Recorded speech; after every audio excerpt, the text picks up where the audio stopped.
Welcome back, Stasa23 here, back again with some knife therapy, and today I have for you the Kizer SS1. This knife came in at $55 and I picked it up from Mojave Outdoors, and when this comes available, I'm pretty sure it's still coming soon on the site. You can follow my links, and if you want to help out the channel and you're gonna buy the knife anyway, just go ahead and go through that link. If not, no big deal, but it'll be down below. They help support the channel a lot, so even if I buy the knife, I'm still going to recommend them because they usually have all the Kizers first. And let's get the specs out of the way on this knife. This is a smaller knife. You have a total length of 6.65 inches. Blade length of 2.83 inches, and they're packing about pretty much all the blade you can in this little handle. The grip area is 3 5/8 of an inch. You have a nice thin handle scale thickness at 0.47 inches, and a close width also very slender in this dimension at 0.84 inches. A blade stock thickness coming in around 0.118 inches, and the behind the edge thickness on this full flat ground Kizer at the thinnest portion is around 14 thousandths. All right, let's take a closer look at the SS1. Pretty interesting offering from Kizer. I'm not sure the maker SS1 is all I see there. I don't see a maker's mark, so I don't know if this is an in-house design for Kizer or what. If I do find that out, I'll put it on the screen. But right off the bat, I got excited about this knife because it's in my favorite of Kizer's steel, the 154 CM stainless steel. Came ridiculously sharp.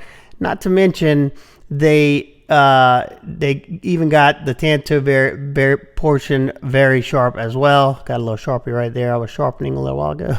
A lot of companies will give you a nice screaming sharp edge here, and this is just a meh. But when I say this thing came wicked sharp on the Tanto, excellent job. Pretty crisp transitions there too. They didn't round it over. At least, I mean, they may have a little bit on this side, but it's pretty crisp on this side.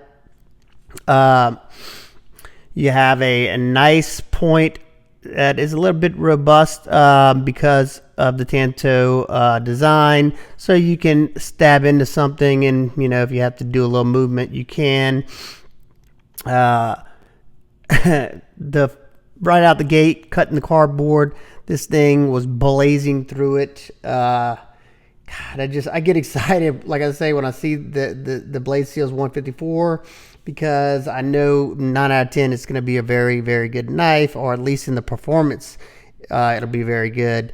You got that nice elongated row of fine jimping, so if you like jimping, it does a great job of grabbing the hand, but it's not too harsh if you don't need it to be. It also executed the sharpening choil, clearing that plunge line, and you may have a little bit of sharpening before that thickens up, but you know, it's at least nice to see you don't have a smile from the get-go. Let's close it up. The action on this knife is superb, very snappy and very, very smooth on the action. You can do the reach around.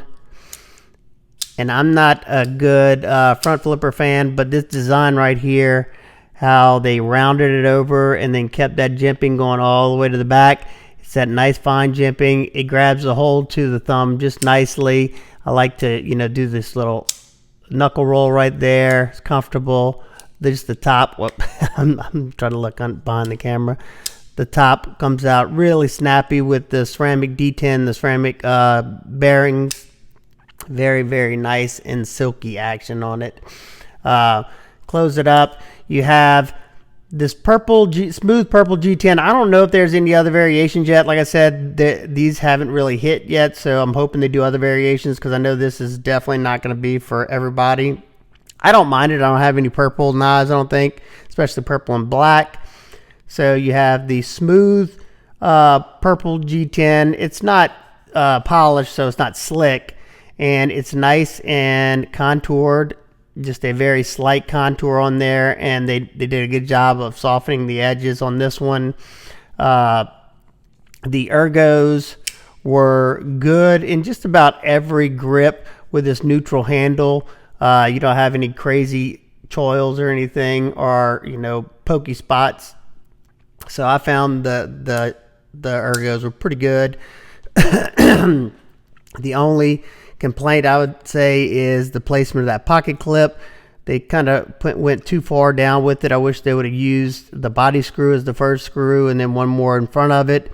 It would have fell nicer in the palm. I didn't notice it much until I did the wood shaving, just because I'm putting more force down on those type of cuts. So just to note, this is not the type of knife you'd want to be doing whittling with. It's just too small. Your forearms will get tired, and the blade shapes are not the best for that either. But it can definitely be done. I did the wood carving with it and did just fine. You can actuate the knife left or right-handed, and I'm terrible at flipping left-handed, but let's see, you can do it, and easy to get to that lock bar.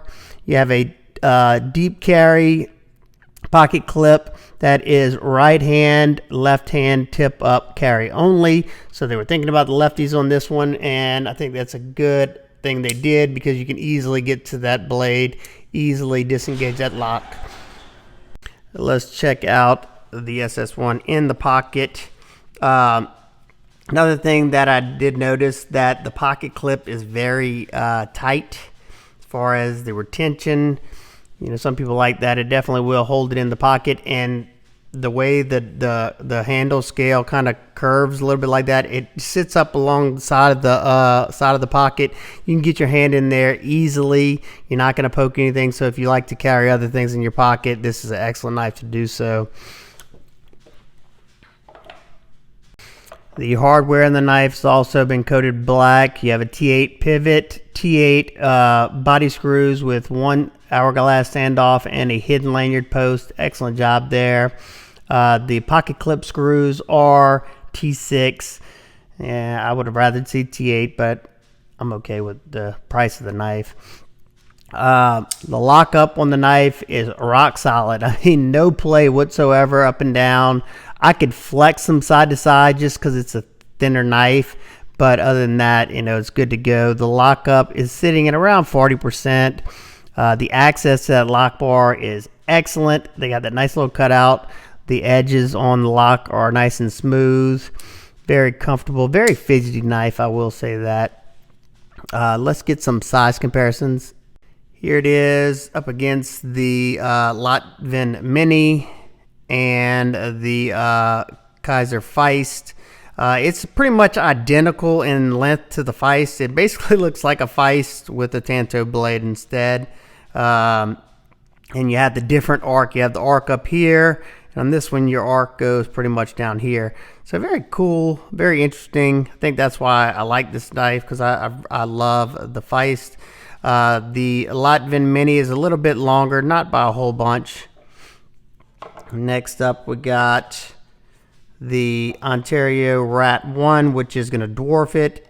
It's going to be closer to the Rat Model 2. Even though the Rat Model 2 is a bigger knife, you get a much better grip on the SS1, in my opinion, because you can see you can go all the way to the end of there with your grip. Here you stop right here, so you get more grip area on the SS1.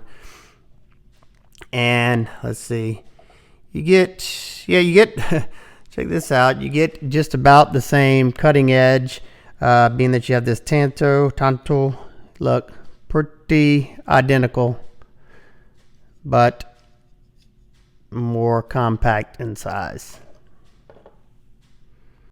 All right, my nitpicks, complaints. I didn't have a whole lot. I definitely hope they do different color variations, and I wish they would do more of the black wash finish, like if they're going to do the black blade, throw a stone wash on there. I think it looks so much better, and it hides wear a lot better. You don't get as many fingerprints, and it smoothens out that coating a little bit more, even though this one's not like a very grippy coating.